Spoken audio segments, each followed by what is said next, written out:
guys are looking for a cheap and reliable way to buy your FIFA 23 Ultimate Team coins, and please look no further than FIFAcoin.com. And to celebrate their 11-year anniversary, they've got a huge 10% discount up until the 10th of March, and you can get an extra 5% if you use my code Martain. Link will be in the description.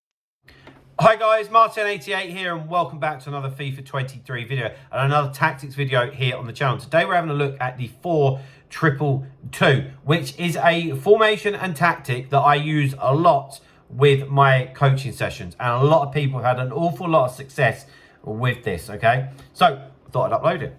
Let's get straight into it. So the 4-2-2 for me is a formation where you can really take the game to your opponent. If you're someone that likes to be aggressive, create opportunities, then this is for you. But used the right way and the correct way, it can still be extremely solid for you as well.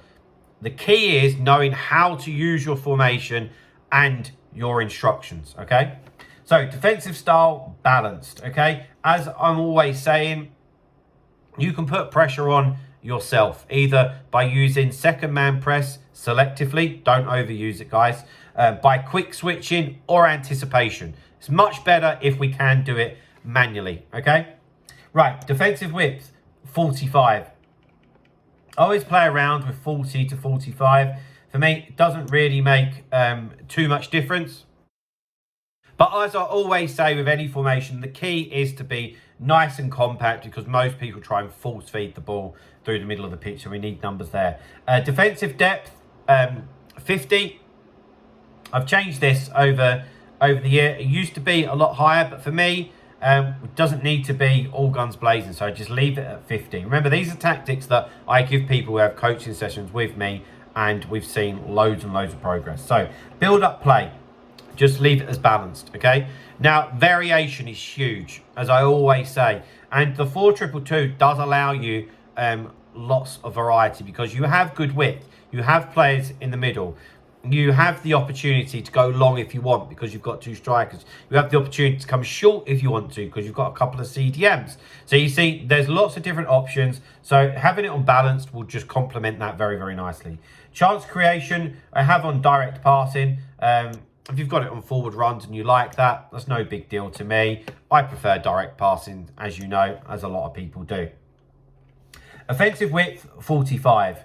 I just have them tucked in a little bit. They're classed as cams in the 4-2-2, but they don't. They act as wingers, okay? That's nonsense. But I just have them pulled in a little bit, so they don't have chalk on their boots. I'd like them to be a little bit more of an option for players in the middle of the pitch. You know, if you've got it with one of your CDMs, want them 15 yards away rather than 30 yards away. Makes it a lot tougher to get the ball to them if you're on a sticky spot. Players into the box we have on 6. That's quite simple. You've basically got that front 4 and the 2 CDMs, although one of them will be on stay back. It's just a nice number. It could be 5, 6, 7. I don't really ever feel like that makes too much difference. Corners and free kicks, I have it on 2. Depends what you do. I've seen people have it on 1 and they go short all the time and do well from it. People on 3 and they're able to score a lot of it, put it into the box. Whatever you feel from that, I don't really care, as long as you're not consistently losing the ball and getting countered. All right, into the player instructions, which is more of the key for me. But before we do that, guys, as you've already heard, I do offer online and offline coaching. So if you are looking to improve at Rivals or Foot Champs, or maybe you've just got into FIFA, feel free to get in touch with me. Email address is martainfifa88@gmail.com, and I promise you, you will see some big improvements. So get in touch. Here we go. Player instructions. 2 centre-backs, of course, stay back while attacking, as are the full-backs. Now, the full-backs for me are really key and important in this formation. Absolutely love it, because for me, they're the two that get the team up the pitch. All right, and by using the fullbacks to get the team up the pitch, it then allows the front 4 to occupy the defence, and you've got way more options. I always see people get the ball with the fullback, play it. So in this instance, get the ball with Tavernier and they play it straight up to Walcott.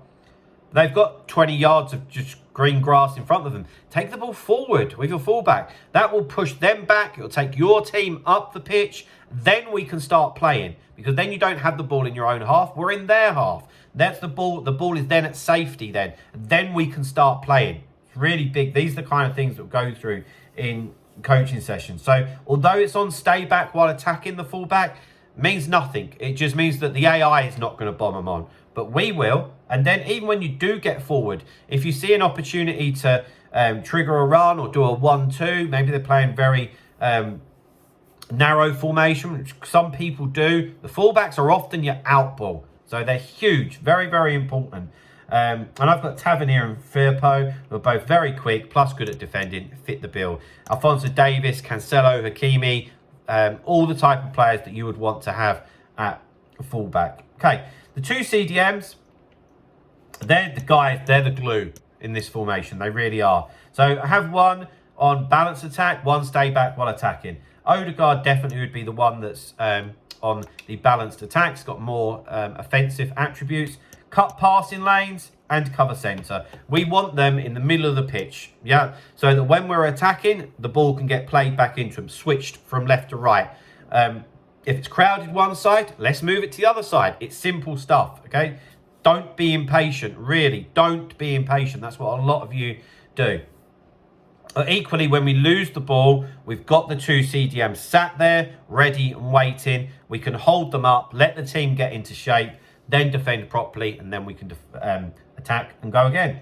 Right, on to the cams / wingers, whatever you want to call them. So, I have basic defensive support, which means that they will help you out defensively. I suppose, like, when you start to get pinned back, they will revert back into like a 4-4-2, but they won't be legging it back immediately.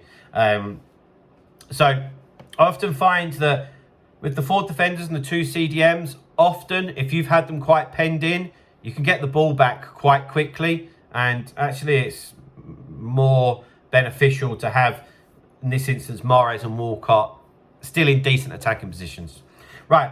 Also, get into the box for crosses. And that's like coupled with direct passing, so that when we do win the ball back, whoosh, they're on their way, which gives you options, which can give you options long, short, if you want to play it early. And what it will also do is, like what I've said, is when you've just won the ball back, it will push your opponent back, which will give your fullbacks or your CDMs a bit more time and space on the ball, which is clever and key. Then up top, got Ryan Kent and Zola for me. I have one just on stay forward and your quicker one of the two. So if you've got an Mbappe, get in behind, but also stay forward. So you have that one go short, one go long sort of situation, which keeps your opponent guessing, which is key because variation is key, isn't it, guys? Right, so there we go. There's my 4-2-2 tactics that I've been using in my coaching sessions. Like I said, if you're interested, get involved. But please drop a like on the video, subscribe to the channel if you haven't already, and I'll see you guys very, very soon. See you later, guys. Bye-bye.